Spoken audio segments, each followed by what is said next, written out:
Hello বন্ধুরা, তোমাদের সকলকে আমার ইউটিউব চ্যানেলে স্বাগত জানাই।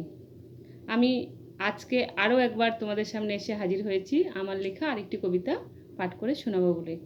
কবিতাটি আমি লিখেছিলাম 2021-এর 23শে সেপ্টেম্বর।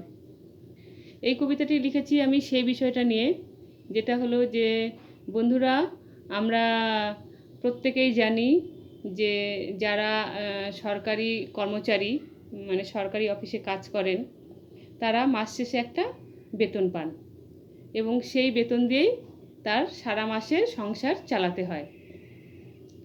তো এই বেতনটা যদি বাজার মূল্যের সঙ্গে সামঞ্জস্য রেখে হয় তাহলে ঠিক, আর যদি তা না হয় সেক্ষেত্রে সেই সরকারি কর্মচারীর পক্ষে সংসার চালানো, সারা মাসের সমস্ত কিছু দিক বজায় রেখে সংসার চালানো যে কতটা দুর্বিষহ হয়ে ওঠে বা কতটা কঠিন হয়ে ওঠে, সেই দিকে দৃষ্টিপাত করতেই আমার এই কবিতার অবতারণা।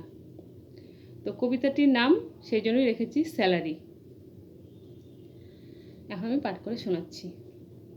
হাতে গোনা কটা টাকা, মাস শেষে মাইনে, হিমশিম খেতে হয় পুরো মাস চালাতে। কিছু কিছু খাত থাকে কাটছাট করা দায়, পাই পাই গুনে গুনে কর করে দিতে হয়।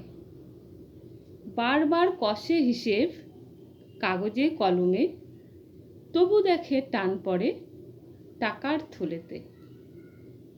উত্তরোত্তর মূল্যবৃদ্ধি নাজেহাল সকলে, মাইনে তো থেমে গেছে, বাড়বে যে কোন কালে। তারই মাঝে প্রায়শই থাকে কিছু সামাজিকতা, মরিয়া তাল মেলাতে যাবে নইলে নাক কাটা।